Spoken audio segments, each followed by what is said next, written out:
ఆగో వర్షం పడుతుందా లచ్చవ్వా పాప ఇంట్లోకి వా జల్దినా. అవు మళ్ళక్క ఇవాళ పొద్దునకెళ్ళి పడతానే ఉంది. ఏమొచ్చింది గిట్ల పడుతుంది వాన.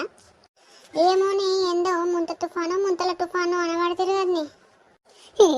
ఏంది మళ్ళక్క ముంత తుఫానా? ముంతల కల్లోళ్ళు మంచిగా ఉంది. ఈ గవర్నమెంట్ వాళ్ళు ఏడికెళ్ళి పట్టుకొస్తారో ఏమో, పేర్లు మంచిగా పట్టుకొస్తారు. అవునే పొల్లాగా అట్లా పెట్టారు పేరు, ముంతల తుఫాను చింతల తుఫాను అనుకుంటా. రోజు రోజుకి ఇంకేం పేర్లు నాశొస్తుందో మనము. సరే సరే ఈయన తడిచిపోతాను పా ఇంట్లోకి వా. ఆవు మళ్ళక్కప్ప ఇంట్లో మా గోపాలం ఏం చేస్తున్నాడు? ఓ గోపాలము యాడికి పోతాను ముసుకేసినావు? ఏం చేయాలని రచ్చవ్వ అసలు పెడుతుంది. అవు అసలే బక్క పలిసెట్ పోయి ముసుకేయాల్సిందే కానీ అవు కానీ తిన్నావా లేదా?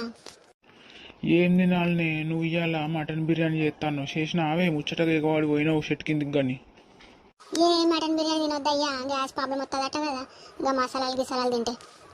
ఎవలే నీకు చెప్పింది? సరే చింతపండు పులిహోర చేయిపో తింటా. యోగి అలా చింతపండు పులిహోర తినొద్దట.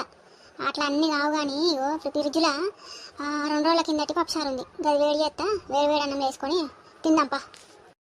అవునా బిడ్డ, సరే సరే. అది కాదు కానీ ఇవాళ సినిమాకు గిన్మాకు పోదామంటే కదా. ఏ సినిమాలు చూస్తే కళ్ళు ఖరాబ్ అవుతున్నాయి అంటేనే వార్తలలో ఒకటి చెప్తారు. తీన్మార్ వార్తలలో చూసిన మొన్న. అవునా ఇంకా పార్కుకు గిరుకు పోదాంపా అయితే.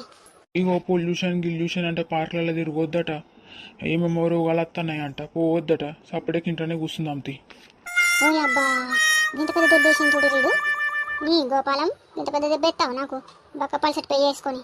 ఓ అమ్మా వీడు అడిగింది చేయలేదని నాకైతే దెబ్బ వేసిరో చూడురులా.